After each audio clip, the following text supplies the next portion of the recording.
But the raids bring only temporary terror to Baghdad. Otherwise, it seems a city peculiarly content to be at war, at least while its own side is winning.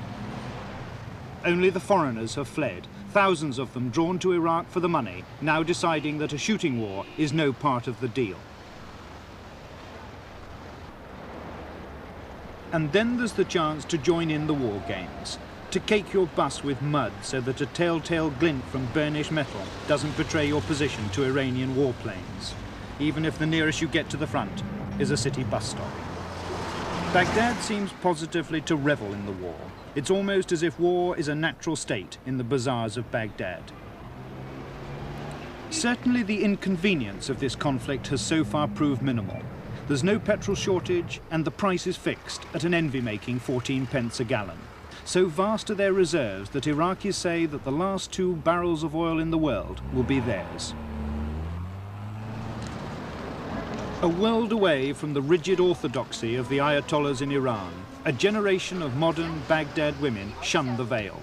Strolling unconcernedly in city streets in Western clothes, there's a way of life to be defended as well as a country and a regime against the incursions of Iran's puritanical revolution. And so far, the defense of those modern ideals has proceeded well. The face of the man who took the Iraqi people to war gazes out from posters all over Baghdad. Saddam Hussein al-Takriti, president in name for the past 14 months, but Iraq's strongman for the past decade. Variously attired in bespoke lounge suit, or as popular hero in Arab headdress, or in the uniform of a field marshal, although he was never a soldier, sometimes depicted as the sweaty labourer with shovel to hand, but his favourite image, the cuddly father figure. The war with Iran has given Iraq a rare opportunity to brush up a pretty tarnished image. A week ago, the government commandeered all 550 beds in this hotel, the largest and the most modern in Baghdad, and then proceeded to fill them with the international press. As the Iraqis see it, the international press can help confer a new status as well as a new image on their country. But that does not mean the foreign press is free in its operations in Iraq. Television teams are tightly monitored in all they film and go to the front only on officially escorted bus tours. The press has now been ordered out of the Shatt al-Arab area altogether, a firm enough indication that the war in the south is not going too well. If it drags on, there could be more pressure on outsiders to intervene. I asked the Iraqi foreign minister what he had to say to the big powers. There is one thing that we would like to say to the big powers. That is not to interfere in the area in any way, to keep away. Not to interfere directly or indirectly. This has been always what we wanted from the big powers. Are you confident that Iraq and the smaller Arab countries in the Gulf will be able, though, to maintain security for what are, after all, vital interests, vital economic interests for the West? Yes, definitely. After all, who is threatening our independence? If it is a country in the region, we should be able to deal with that. But if it is a big power coming and interfering in the area, then the other big power would use that as a pretext for its own interference, and we get in the vicious circle.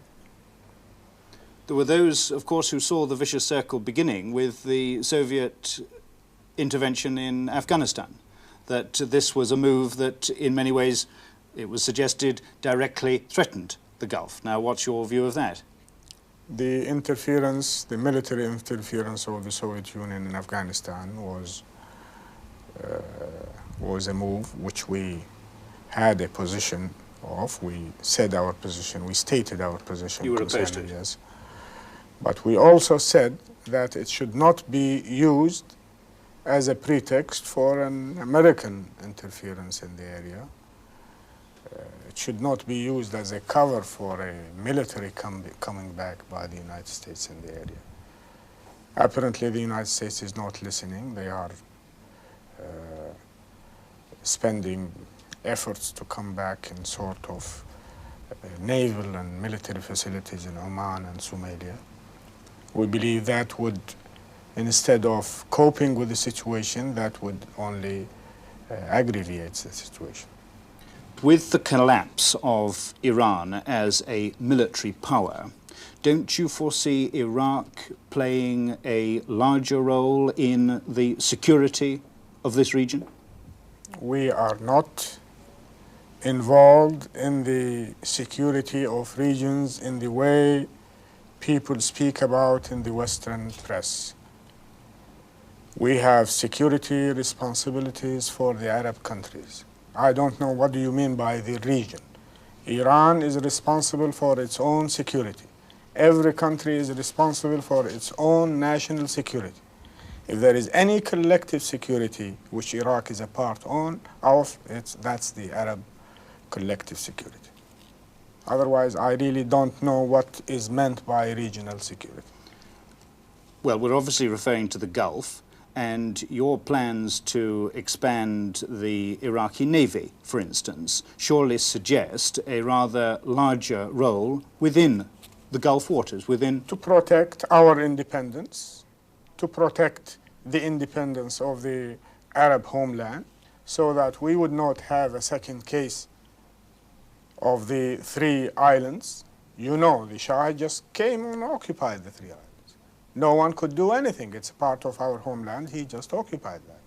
We don't like to have such a situation repeated again. So you are saying, then, Minister, that there has been a decisive shift in the balance of power in this area. If you have no intention of ever letting that sort of thing happen again? We would like to protect the independence of Iraq.